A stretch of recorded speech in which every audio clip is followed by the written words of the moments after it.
mitigation also. So what's your perspective and take on the overall climate change and how sea is coming and how do we see mitigate?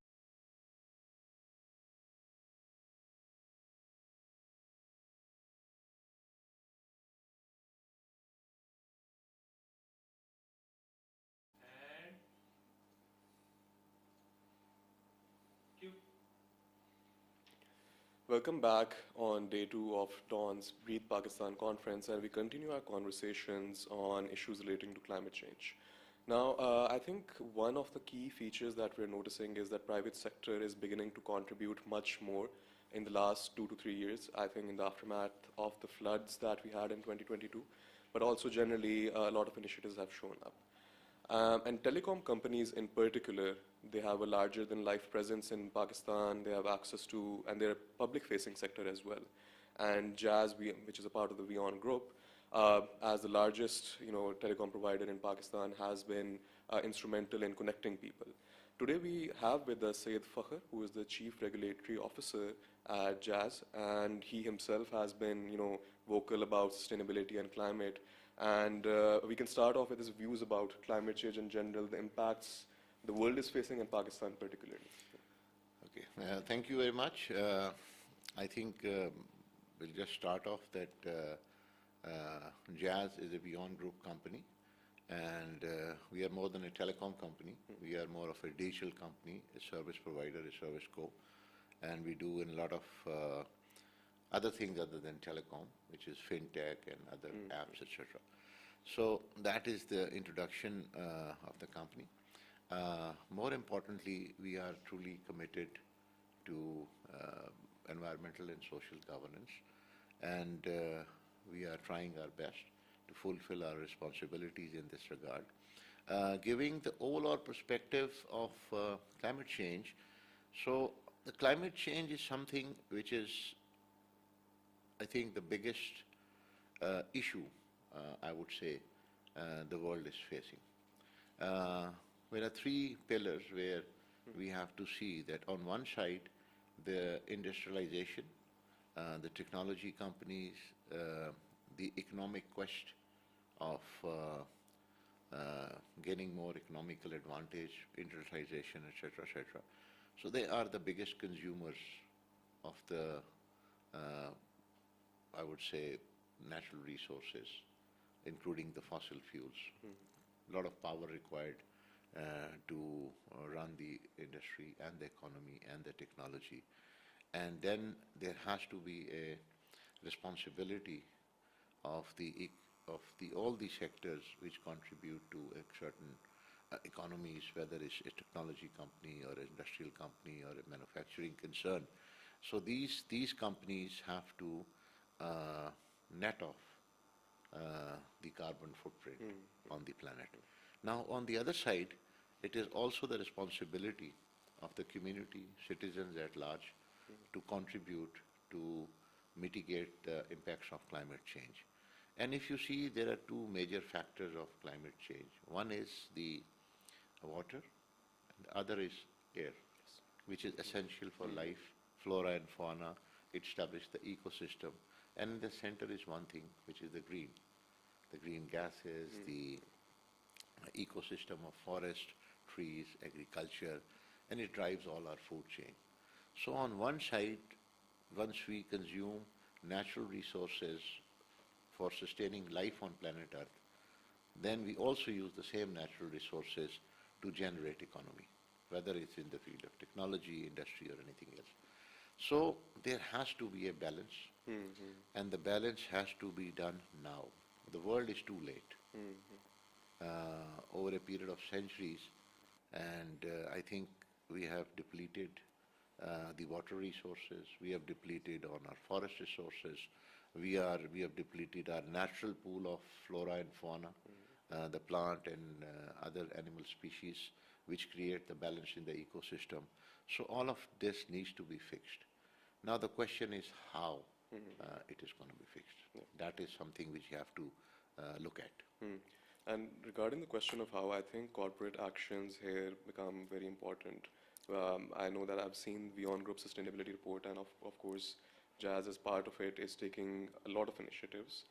I would just, ask about what are your focus areas when you talk about climate change mitigation or sustainability, the steps that Jazz has taken in country context, and what are some of the plans that you want to execute as part of those initiatives as well? Okay, so coming down straight to Jazz and beyond, first of all, for going for sustainability and mitigating climate change, there has to be a commitment. So the number one point is we are committed as a company, OPCO of WION, and WION as a group is committed fully to the climate change action. And we are part of the GSMA, Climate Change Task Force, and we are working towards the net zero project, which globally all the technology companies had vowed to be net zero on carbon emissions by 2050 or earlier if possible. So for that, Jazz its own capacity, we are working on multiple fronts, where on one side we are creating awareness, we are engaging with the youth, we have early warning systems plan. We have partnered with Google and other organizations where we can develop early warning systems for floods and other similar catastrophes which occur because of the climate change. We are into tree plantation. We are going for paper-free environment. So smaller initiative, midline initiative, and larger initiatives. On the larger initiative, I would say the biggest one is the use of power and energy, which power our technology, which power our set site, which power our data centers, which keeps our data centers cool. So that is one big factor in the technology world, which is energy consumption. And energy is coming from fossil fuels. Most of the energy in this part of the world is either coming from furnace oil or gas or coal, and the use of renewable energy is not so rampant or it's not so common.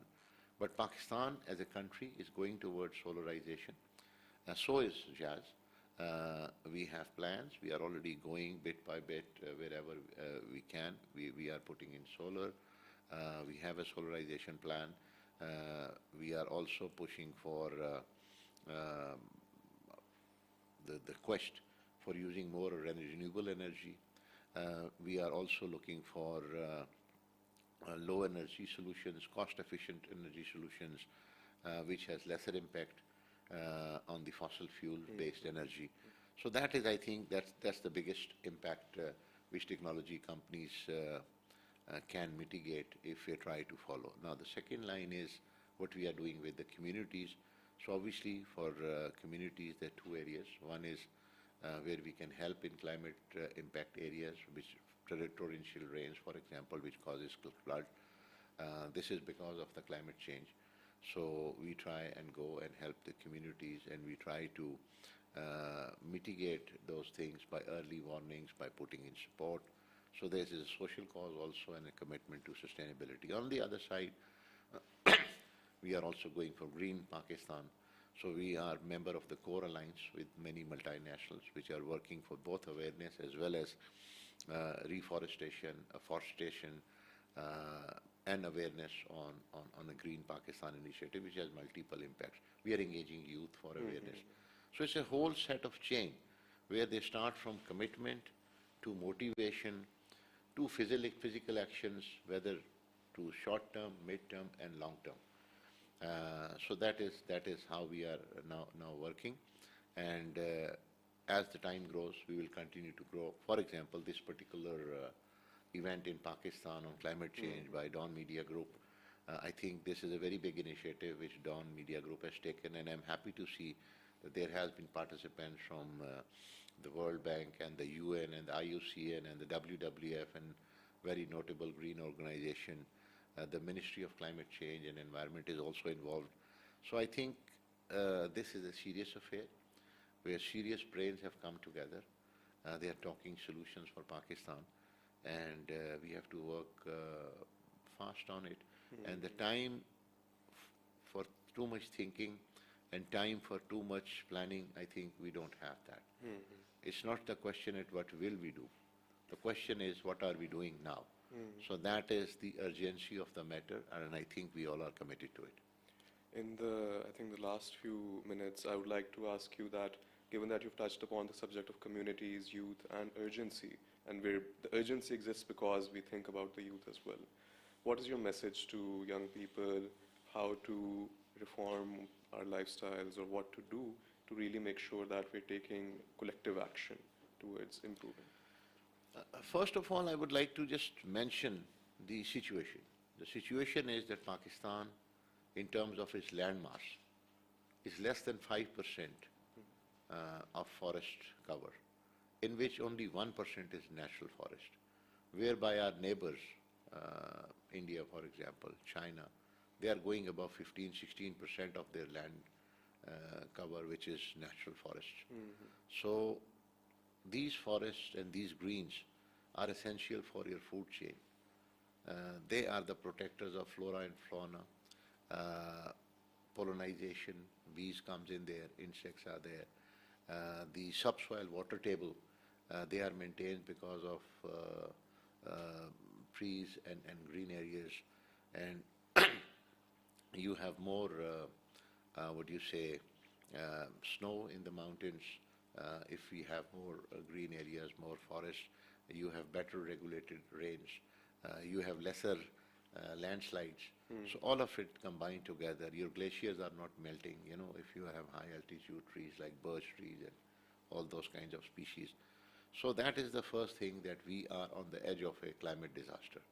So that message has to be conveyed to the youth, and the importance of it, that how important it is to have a clean, green, climate-friendly Pakistan. So that is the first message, that people should understand how important it is. Secondly, we have 250 million people in Pakistan to feed. To run their food chain, climate change is the biggest factor. You need water, you need clean air, you need forest, you need trees, you need bees, which works for pollination of the plants. So it's a whole chain. So that is one.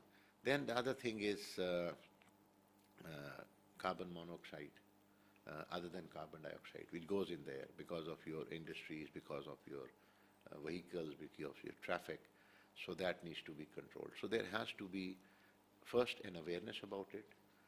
Secondly, people should know that if we have a green and clean Pakistan, we have a better future.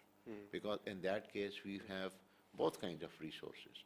We will have more natural resources for the people to consume and sustain life, and we have more resources for the industries available to consume and grow in terms of economy.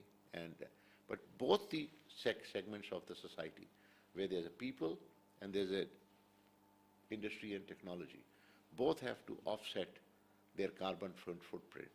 So both have certain sets of responsibilities. And it's not that the one set blames the other, that people are not doing right waste management, they are not doing the right water management, they are cutting trees, they're timber mafias, etc. And so these side of the people, they are blaming the policies and the industries that are consuming too much fossil fuels for their energy. Their carbon footprint is very high. Companies are not offsetting their carbon footprint. Carbon credit is not that widely introduced in Pakistan. So we have to also see that, you know, Pakistan should encourage its industries and others to go for carbon credits.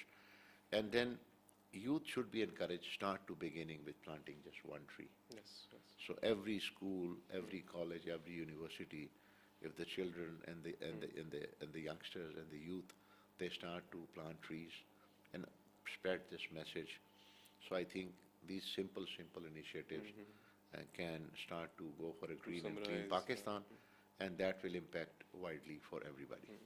To summarize, that relies on responsibility, then having a strong commitment, both medium and long term, and then acting upon it. Yes. So I think that's a fairly valid observation, and I'm glad to see that there's deep thinking involved in this entire process. So glad to have you here, glad to be part, have you on the conversations, and I hope you have a good time at the conference as well. Yeah, thank you. I think it's a great conference, a lot of good learning, a lot of thoughts coming in with very high-end brains, professionals, academia, media, and environmental experts. Great. So we are happy to be here and part of this event, both as participants and co-sponsors in our humble capacity. Great. Thank you so much for joining us. Thank you. And stay tuned for more.